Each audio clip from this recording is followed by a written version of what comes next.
الاتحاد الليبي يدرس فسخ عقد كهربا بنهاية الموسم. الأهلي ينعي وفاة والد العامري فاروق. تشابي ألونسو يمنح من بابي حق تسديد ركلات الجزاء في ريال مدريد. كريستال بالاس يفوز بدرع المجتمع 2025 على حساب ليفربول بركلات الترجيح، وصلاح يظهر بمستوى متواضع ويهدر ركلة جزاء.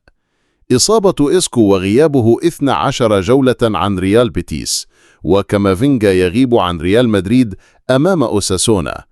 أبو تريكة ينتقد الفيفا والاتحاد الأوروبي لصمتهم تجاه جرائم الاحتلال وإبادة غزة، مطالبا بعقوبات وسحب استضافة كأس العالم من أمريكا. عادل عبد الرحمن: الأهلي يملك أفضل هجوم ووسطا في 20 عاما، لكن دفاعه ضعيف ويستقبل أهدافا كثيرة. كثرة النجوم بالأهلي جيدة، لكن الدفاع يحتاج صفقات جديدة. واقترح تغيير طريقة اللعب لثلاثي دفاعي، مؤكدا أن ديانغ أهم لاعب بالفريق. الأهلي يملك إمكانيات قوية، لكن ريبيرو لم يوظفها جيدا هجوميا. محمد ثابت مدرب مودرن سبورت يشيد بفريقه بعد إغلاق مفاتيح لعب الأهلي، ويستغرب عدم إشراك ديانغ وبن شرقي أساسيين.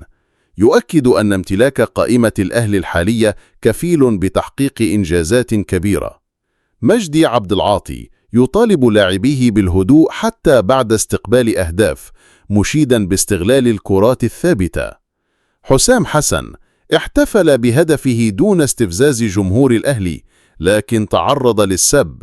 نادر السيد: ريبيرو لا يملك الكفاءة لقيادة الأهلي، وفشل في خلق انسجام بين النجوم. أحمد سيد زيزو وياسين مرعي الأبرز أمام مودرن سبورت. الزمالك قدم مباراة جيدة أمام سيراميكا، ويانيك لاريرا كان نجم اللقاء، وآدم قايد يحتاج وقتا لإبراز إمكانياته.